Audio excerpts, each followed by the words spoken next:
The Temple Institute presents Parashat Hashavua, the weekly Torah teaching by Rabbi Chaim Richman. Shalom. This Shabbat is Parashat Ki Tisa, beginning in the book of Exodus, chapter 30 and verse 11.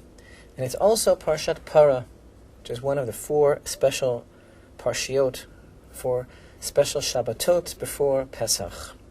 This means, the fact that it's a special Shabbat, special Torah reading, it means that in addition to the weekly Torah reading, which is Parashat Ki Tisa, we'll also be reading an additional Torah reading as the Maftir, taken from the 19th chapter of the book of Numbers, Parashat Chukat, which is, of course, all about the red heifer. The reason for this, ostensibly, is because the red heifer, after all, is the secret of purity, and as we approach the Passover season, we recall that in temple times, the entire nation of Israel has to undergo the pilgrimage to the Holy Temple, and as a prerequisite for that, must go through the process of the sprinkling of the ashes of the red heifer in order to make that pilgrimage in order to be pure. Now this special Shabbat of the Sabbath of Parashat Para does not always fall out in the week of the Torah reading of Ki Tisa, but this week it does. And that actually is pretty amazing, because one of the things that we don't know about the red heifer, and in fact of all the things that we don't know about the red heifer, because after all, most of the things about the red heifer we don't know, because it's considered to be the very essence of the mystery of the Torah, what we do know about it is that there is a connection between the red heifer and the concept of the golden calf, which of course is one of the major themes of this week's Torah reading. The golden calf somehow brought about a certain spiritual shift, an unraveling, a spiritual unbalancing, brought about into the world the impurity of death. And according to our Holy Torah, the red heifer is the only antidote to this condition. Of course, a heifer is mother to a calf. And in the words of our sages, God decreed, "Let the mother come and clean up the mess made by her child."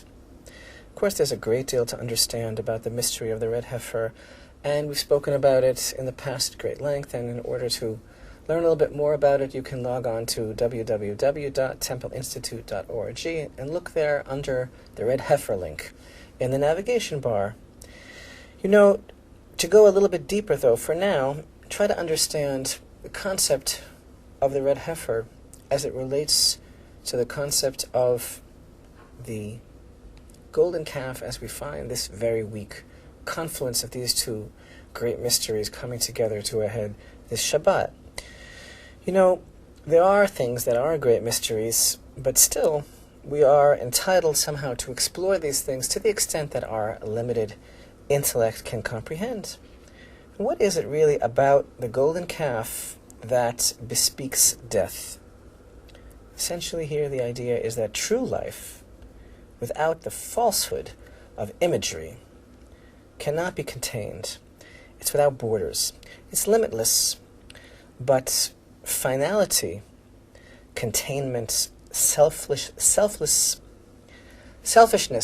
wrapped around expectations of things as we would like them to be, as they have to be according to my way, how I want something and when I want it, things that are corporeal, and things that give substance to that which is beyond all limitation, is actually the impurity of death.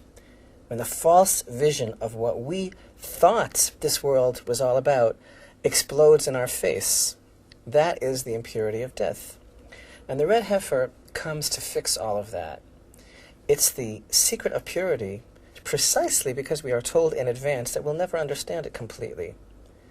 So how do you feel about that? Does that rile you? Does it make you bristle to be told that you'll not be as smart as God ever? Truth is that thinking that we're just as smart as God is what brings about impurity, and actually what makes us die. And there are things in this world that are unknowable and even unspeakable.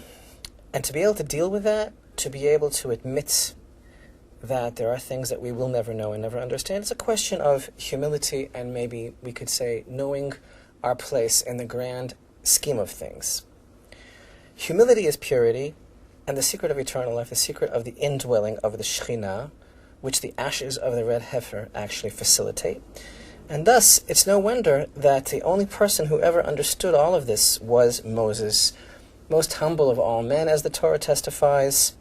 And it's no wonder that it says at the end of the book of Deuteronomy that Moses came to death, his eye was not dimmed and his natural force was not abated. Moses is actually the opposite of the impurity of death, because the impurity of death brought to this world by the golden calf is about trying to maintain control at all costs and putting a name to things unutterable for our own convenience. It's really worship of the self, which of course is the ultimate idolatry. But true freedom from this self-deception, true purity, is the realization that when it comes to God, we know absolutely nothing. The Temple Institute's weekly Torah teaching is produced and copyrighted by the Temple Institute. These teachings are available on universaltorah.com in audio and video format. To learn more about the Temple Institute, please visit templeinstitute.org.